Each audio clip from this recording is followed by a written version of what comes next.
Trends come and go, but for me, some of these 2024 trends have gone before they really even came. And I've decided that they're just ones that I just cannot do. Despite my best efforts to want to jump onto these are ones that I just can't. I can't get into them. I just don't like them. I can't wait to hear your feedback. Make sure you hit subscribe if you haven't already. Here at House of Valentina, we love to talk about trends, where to find great finds. We love home decor. We do room makeovers. We just have a really good time. I think you'll love the community here. So make sure you hit subscribe and let's jump into today's video. The first one is bold color. And I just kind of feel a little bit like, isn't that kind of like saying that white is trending when white is always here?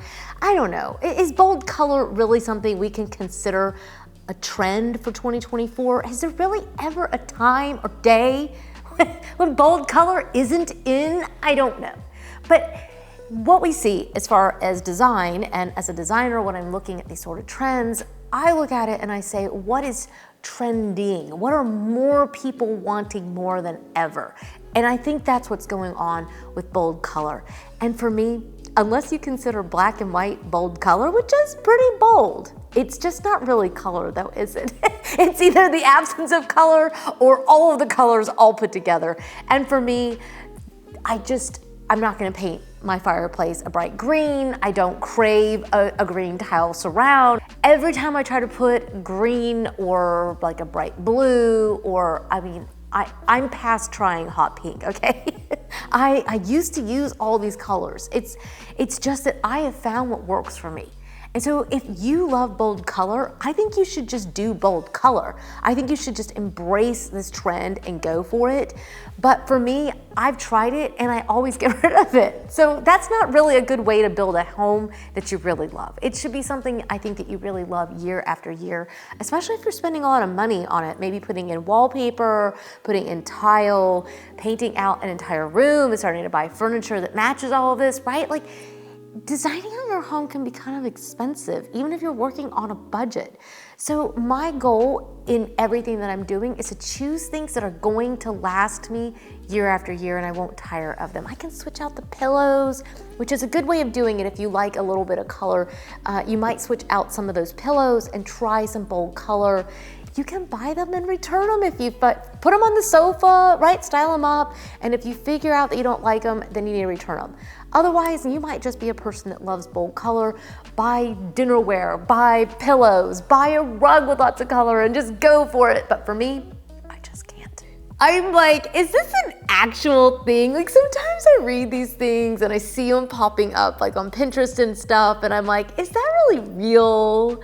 Are people actually doing this? And that is colorful grout. Are we really even talking about colorful grout? I mean, I saw it in Scandinavia a few years ago, definitely in some of the magazines. I'll try to find some photos of this. But for me, it's just been a hard pass. Like, that is way too trendy. I feel like that's not just trending. That's not a classic thing that's trending. That's just trendy.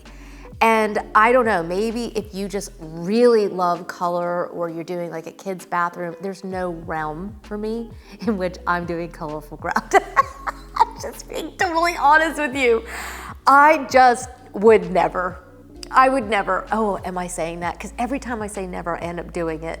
I shouldn't say never. I really just don't think there's a realm in which I do colorful grout. Instead, for me, I never do white grout either. Honestly, I never do white grout. If you have been the person who cleans your house for any number of years, you're gonna be like, I hear you. I'm not alone in this. I am not alone. If you've gotten a toothbrush out and you've gotten the bristly brushes and the chemicals, the cleaners, all the things that you have tried to get that white grout clean, you are with me and you are nodding your head because it is a nightmare and sometimes you just can never get it clean. So I always err on the side of like a taupe color or something that's got a little bit of a tint to it. So it's just, I probably wouldn't do beige because that could look a little bit dingy and dirty, but I've definitely done like a taupe color, you can do a little bit darker gray color. But for me, it's just, no. I'm just not gonna do white, and I'm definitely not doing colorful, because I cannot even imagine walking in and like having hot pink grout or red grout or blue grout. No. That's just, oh, the horror, no. So this is a hard pass for me. Let me know how you feel about it down in the comments. In January, okay, you can tell it's March. The fire's not going here in Atlanta, okay? It's warming up. It's been about 3 months, okay? We haven't even made it to the 3rd month. It's really only been 2, okay? I really have tried to consider the Pantone peach fuzz, peach fizz, well, whatever they called it. I honestly just kind of glossed over it. It was just like, no, that's my initial reaction. And I really tried to at least consider bringing this color in, because I do like to have a little bit of an accent color. You guys have seen me bringing in these caramel colors. We've brought in some of the creams and some of these sort of like, you know, travertine materials that have these beige undertones, right? Like, I'm trying here. I really do think I'd be pretty happy living in a stark black and white house. I just love it. I just look at it and I love it. And so I look at these trends, these colors that are coming in, and I think, oh, could I add some peach pillows? Like, could I love some of these peachy wallpapers and stuff. Like, I look at them and I love them, but I'm gonna love them in someone else's house. I just have not been able to convince myself to order one single thing in peach. I just don't think I'm gonna do it. I'm just saying no. And I think that's what you have to do. I think you have to just kind of decide, you know, even if everybody's doing it, if you don't love it, you just shouldn't do it, right? You've got to build out a home. Spend your money well. This is why we try so hard to share with you things that we think, well, they're lasting for us, right? And everybody's different, right? Like this pillow right here comes in lots of different colors, and you may not want this kind of tan color. You might want a blue, right? We're going back to the bold color. The peach for me, it's just too, it's too,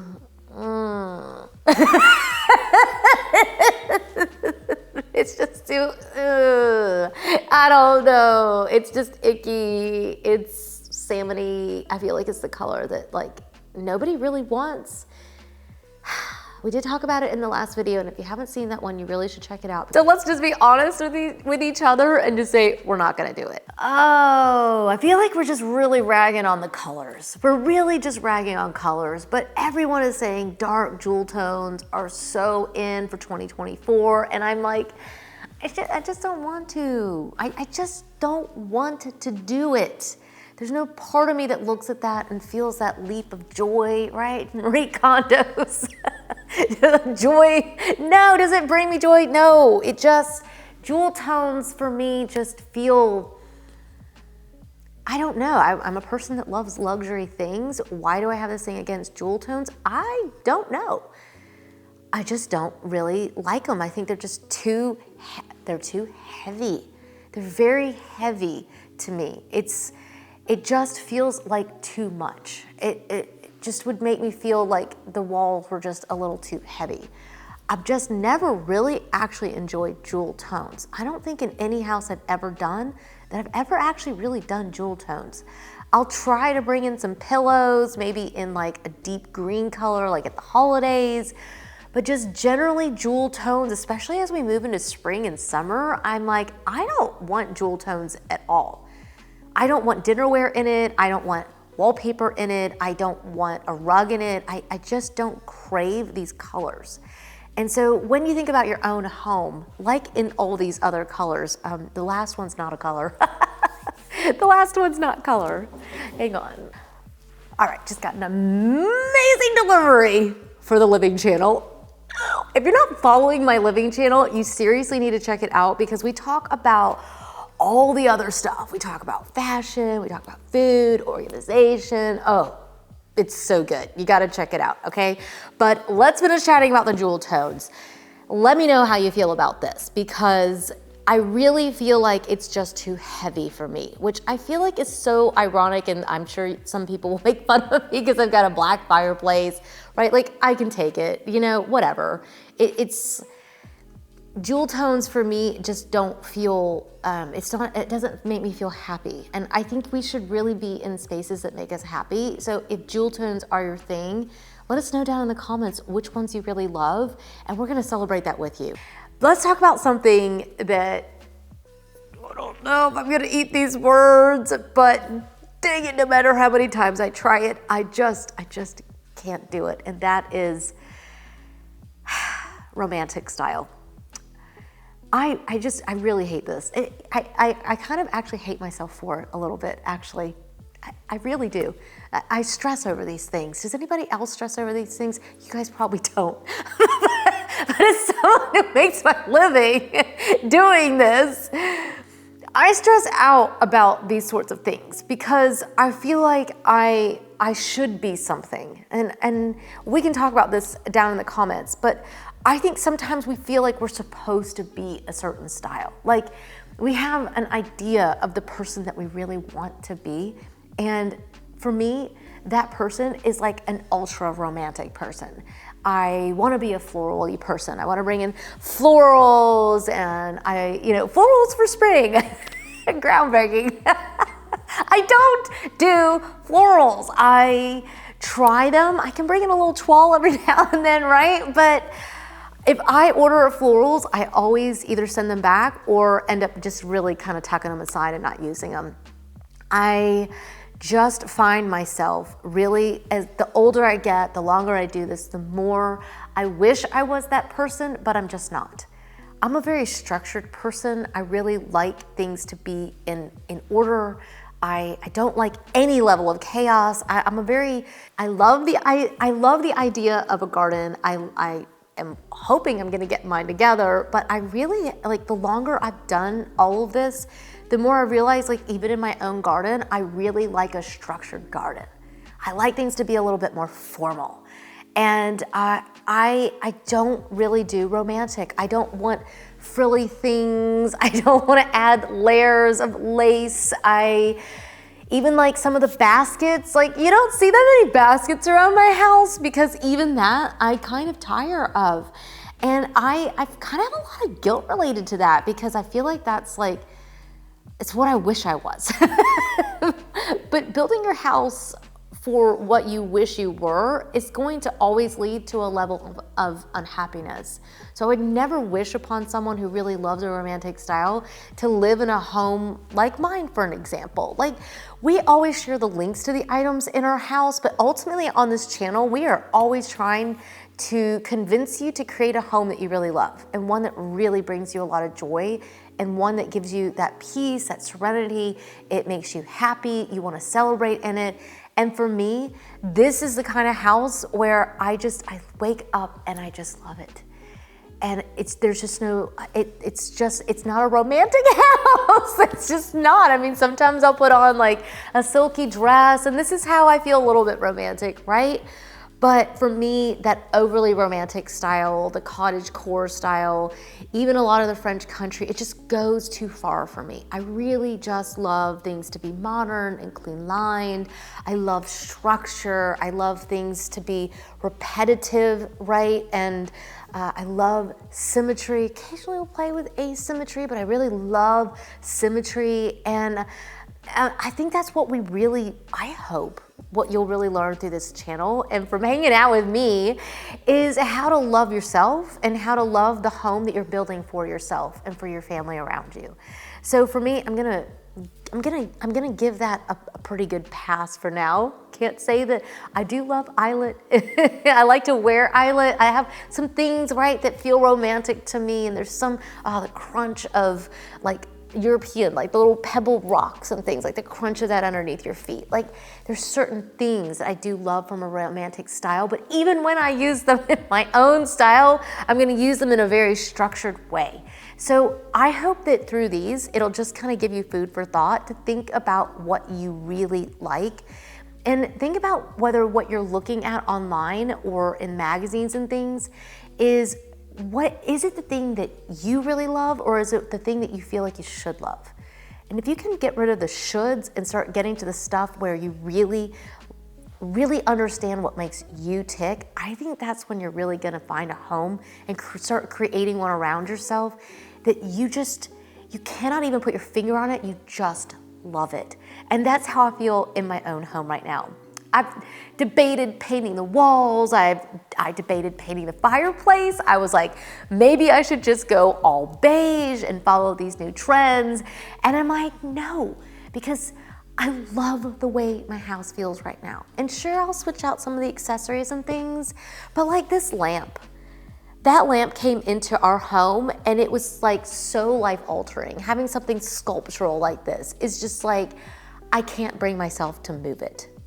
I've got the little marble bowl sitting back here. I think, yeah, you guys can kind of see that. I'm like, oh, that's been sitting there for a while. It's time to change it. And I'm like, I just love it. I can't get enough of them. I love looking at it over and over and over, and I just don't tire of it. That's when I feel like I've really started to understand myself, and I hope that's what this channel will do more than anything else. We'll have a bit of fun and some laughs, of course, but ultimately, it's all about helping us find our way home and creating a home that we really love. So I hope I've given you lots of food for thought.